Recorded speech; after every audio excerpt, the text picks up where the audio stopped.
هنرستان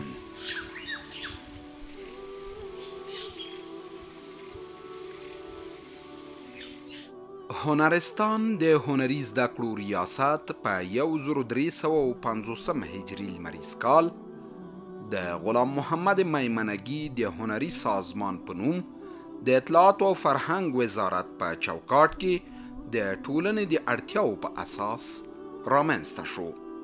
په څو محدودو رشتو کې فعالیت کوو او څو ځله نوم بدل شوی دی. ریاست هنرستان که فعلا هست قبلا به نام آموزشگاه هنری غلام محمد میمنگی یا سازمان هنری غلام محمد میمنگی و چندین دفعه تغییر نام کرد. در ابتدایی به نام صنایع مستظرفات در چوکاټ و تشکیل وزارت اطلاعات فرهنگ نظر به ضرورت جامعه ایجاد شد. در سال 1357 به نام سازمان هنری غلام محمد میمنگی تغییر نام کرد که با چند رشته محدود فعالیت میکرد.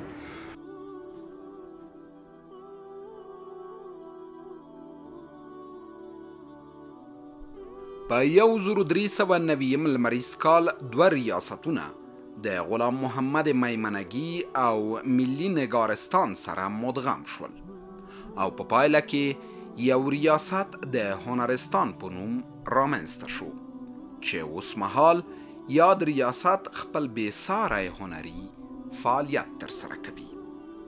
د یادولو وړ ده چې هنرستان د هنري زده کړو وړیا ښوونیز مرکز دی. په دغه ریاست کې ډیر شمیر نارینه او ښځینه زده کوونکي د هنرونو په زده کړو بوخت دي چې ځینې رشتې تر 1 کال او ځینې نورې تر 1.5 کال پورې تدریس کیږي. در سال 1390 وقتی که دو ریاست، یکی ریاست غلام محمد میمنگی و ریاست نگارستان ملی با هم مدغم شد. یک ریاست به نام ریاست هنرستان در تشکیل آمد که فعلا هم فعال است و این دو بخش دیگر که نگارستان ملی بود و آمریت غلام محمد میمنگی بود فعلا به نام آمریت آموزشگاه هنری غلام محمد میمنگی در چوکاټ ریاست هنرستان فعالیت میکنم که تعداد زیاد شاگردا در اینجا تنظیم است. شاگردا رفت آمد میکنن هم از طبقه اوناس و طبقه ذکور. ما پروگرام مجانی است، ما در خدمت تمام مردم قرار داریم و هر کس میتونه بدون در نظر داشت سن سال از پروگرام های ما استفاده بکنن. شیوه تدریس یا مدت تدریس بعض رشته ها 1 سال است و در عموما 1.5 سال است. د هنرستان زده کړیز بهیر په 2 برخو ویشل شوی. په طاق ورځو کې ښځینه او په جفتو ورځو کې نارینه زده کوونکي د خطاطۍ، میناتورۍ، رسامۍ، خیاطۍ، کمپیوټر ډیزاین، د ماشومانو هنر او کروشنیل اوبدنې د زده کړو لپاره ورځي. ما پروگرام به 2 بخش تقسیم کردیم، یکی بخش های طبقه اوناس است و یکی طبقه ذکور است که روزهای شنبه، دوشنبه، چهارشنبه از طبقه ذکور است و روزهای 1 شنبه، 3 شنبه طبقه اوناس است. بر طبقه اوناس بخش های صنایع دستی زیاد است. بر علاوه از اینکه رسامی است، نقاشی هست که نقاشی رنگ آبی شود، نقاشی رنگ روغنی شود، میناتور شود، دیزاین کامپیوتر شود، هنر برای اطفال است، مثلا خیاطی هست، کروشنیل بافی هست. یعنی در این چوکاټ فعال هستند و بچه ها هم به این شکل. منتها ما در برای طبقه اوناس متاسفانه نسبت نداشتن استاد خطاطی، ما رشته خطاطی نداریم و القریب ان شاء الله ایران فعال میکنیم.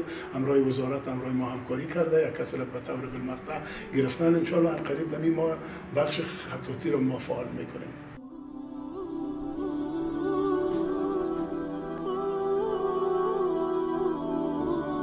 د جګړو په سلسله کې هنري فعالیتونه کمرنګه شوي وو، حتی د زوال په حال کې وو.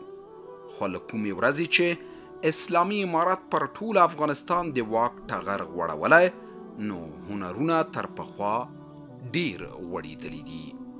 در طول مدت جنگ‌ها دیدیم که هنر به چی حال بود، فراز و نشیب‌های بسیار زیاد را داشت، یک تعداد هنرمندان متواری شدن، سرگردان شدن و حالا انشالله بسیاری تبلیغات هم از هنر در افغانستان نیز در دوره امارت شما می‌بینید که ما تعداد زیاد شاگردان داریم، شاگردان فعال از کار میکنن در تمام بخش‌های ما و می‌خوایم که اضافتر ما این انکشاف بدیم، زمینه سازی شود، بستر سازی شود برای هنرمندان و جوانانی که علاقه‌مند است.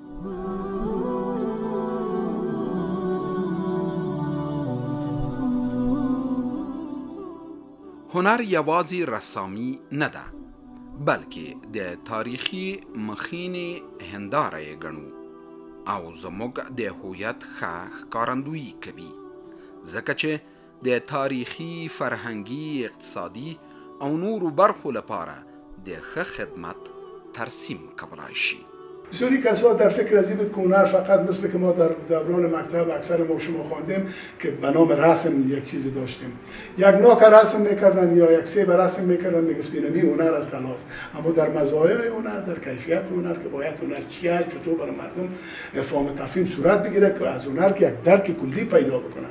امروز اگر هنر از تاریخ ما استوار به هنر ما و شما هست، ببینید هنر ما با تمام بخش‌های فرهنگی، هنری، اجتماعی، اقتصادی، سیاسی یک حلقه زنجیری داره. ما میتونیم از طریق هنر به تمام بخش‌های خود به اصطلاح مصدر خدمت شیم. هنر د ټولنیز ژوند هغه غوښنه برخه ده چې په وسیله د ټولنې ټولو ناوړه او بدو کړنو ته هغه وخت سمون ورکولی شي چې د نادودو د منفي پایلو سپین او کره هنري ترسیم باشی کار بکنیم برای ما بهتر بتونیم هنر را به اصطلاح معرفی بکنیم و در اون زمینه بهتر مثلا میتونیم که ما کار بکنیم و مردم در روشنایی قرار بدیم. به طور مثال من یک مثال براتون میتونم. اکثرا ببینید که مشکلات مواد مخدر گپا داشتیم که اکثر جوانای ما شما در او آغشته بود.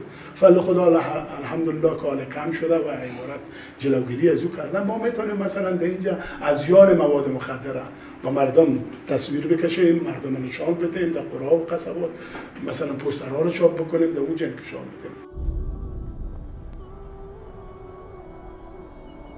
هغه هیواد او ټولنه چې وګړي هنر او هنري خلاقیت ونه لري معنا دا چې د تاریخ او ژوند راڼه ستوري یې مړه دي. نو هنر ته ارزښت ورکول زموږ د تاریخ او ژوند زرینې پاڼې را اړوي چې موږ څوک وو، څنګه وو او څنګه یو. ما امروز سر هنر توجه بکنیم، در آینده تاریخ روشن داریم. امروز وقتی که ما افتخار تاریخ خود میکنیم که تاریخ چند هزار ساله داریم، کلش از برکت هنر و فرهنگ خود ما و شماست که میبینیم اکثرا در موزیم ها میبینیم آثاری که به دست آمده، آثاری که کشف شده، کلش از برکت هنر. قدامت تاریخی ما را نشان میده که ما چقدر هنر بالایی داشتیم.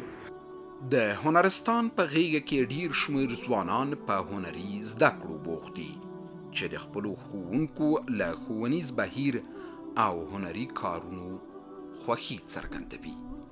مدت 6 ماه میشه که در اینجا کار میکنم و خیلی چیزا رو یاد گرفتیم.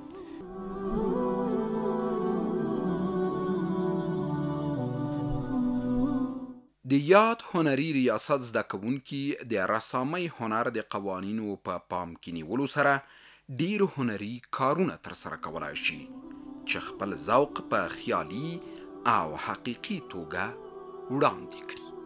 مثلا چاینا کار میکنیم یا کوزه کار میکنیم یا یک مربع یا مستطیل یا این چیزا رو کار میکنیم سرش تا که اسکیج ما درست به شباهت سازی زیاد مهم است که در مثلا مدل را که ما میبینیم باید ببینیم که مشابه به امو مدل واقعی است یا نه. به این خاطر قوانینی که در رسامی است، در دراینګ است، ما او را زیاد در نظر میگیریم. کیدای شي ډیرو لیدونکو ته پوښتنه پیدا شوې وي چې رسامي څنګه قوانین لري.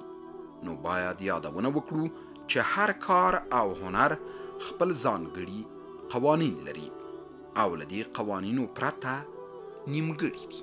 رسامی قوانینش یعنی است که یکی اندازه‌گیری امو مدل است که ما اندازه میکنیم که به مو سطح بدنیش است که ما باید بکشیم و به مو سطح قوانینش پردازش است، سایه‌زنی و روشناییش است.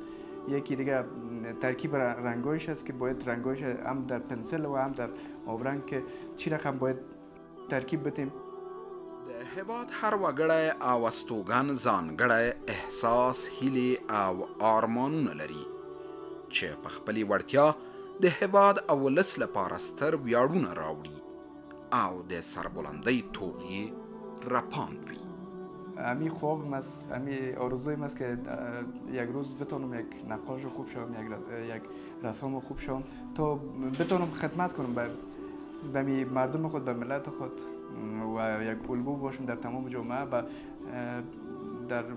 در سطح منطقه و در سطح جهان به نمایندگی افغانستان. د حقیقت ترڅنګ تخیل هم د هنر لویه برخه ګڼل کیږي. څومره چې حقیقي هنري کارونه د خلکو د پام وړ ګرځي، نو په هماغه کچه خیالي انځورګري هم خپل ځانګړی اغیز او تاثیر لري. خو ځینې بیا له خیالي خیال پردازۍ په حقیقي هنر کې ځان هوسا ګڼي. تخیلی بیشتر مردم زیاد خوش ندارن چون تخیل دروغ است، یک چیز دروغ است. اما چیزایی که واقعی است مثل که شما میبینید در نقاشی‌های پشت سرم که خانه‌های گیلی افغانستان را کشیدن، خانه‌های شهرهای آثار عتیقی افغانستان را کشیدن. این چیزا زیاد به هم بیننده داره، هم واقعی است. تخیلی مثلا این که مثلا در یک محتاب یک نفر شیشته، یک کرکترک شیشته، اما او تخیلی است که شیشته میتونه. په هنرستان کې ډیر شمیر زده کوونکي د میناتورۍ په هنر ګاڼه شوي او ګڼ لا په زده کړو بوخت دي.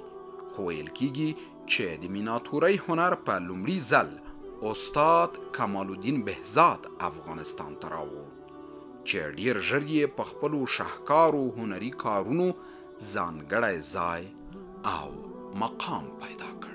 دلته موږ ډېر شاګردان روزلي دي. اوس فعلا تقریبا 8 کس شاګردان لرو چې په دې بخش کې د میناتور په بخش کې زده کړه کوي. او میناتور بخش ډېر مهمه بخش ده د موږ د هنر ژوندی کوونکی ده. موږ سابقه هنر لرو په دې میناتور بخش کې. موږ میناتور بخش چې ده د بهزاد هنر ده. په استاد بهزاد چې تقریبا په نهمه پیړۍ کې ژوند کوي، د هنر موږ تعقیبوو تر څو دا هنر په دې افغانستان کې ژوندی وساتو. او دا د موږ هنرستان بخش چې ده دا دلته ټول شاګردان همداسې په وړیا توګه راځي او موږ زده کړه ورکوو.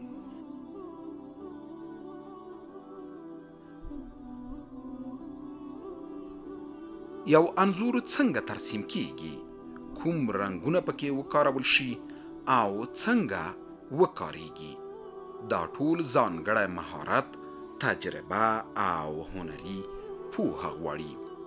د هنر ریاست یو تن استاد د غور جام منار داسې نقاشي کړی چې لیدونکي ورته ګوته پر غاښ پاتې او هنر ته د عجز سر ښکته کړي. این اثر که شما میبینین این اثر خودم است، به رنگ روغنی نقاشی شده و به سبکای چیز است که به حساب برش نیست. این فقط به شکل کاردک نقاشی شده و تقریبا این میاد که سرزی کار شده تقریبا 3-4 ماه را در بر گرفته و این بنام به منار جام است که منار جام یک بنای تاریخی وطن ماست که در ولایت غور قرار داره و این ما به خاطر زیر نقاشی کردم که چون که ما اطلاع گرفتیم که در حالت نابود شدن این گپاس، گفتیم بان کمی یک بنای تاریخی است زنده، امیر نقاشی کردم که ماندگار ببانه و برای آینده وطن و برای شاگردا و برای اینا میشه که از این استفاده درست شاگردا بکنه و این به می منظور ما نقاشی کردیم و آب رنگ روغنی است. قبلا ما ذکر کردم و شکل بیخی نو کار شده که به شکل کاردک کار شده و به شکل برسی گپا نیست، زنده کار، فقط رنگ زنده مانده شده. لیدونکي او مینوال کله کله د یوې تابلو په رنګونو کې دومره ډوب شي چې د هنرمند د فن، کار او زیار ننداره نشي کولای. خو د دې هرې تابلو تر شا باید د فنکار د فن نظارې ته سترګې ورواړوي تر څو د فنکار او هنر ارزښت لوړ شي.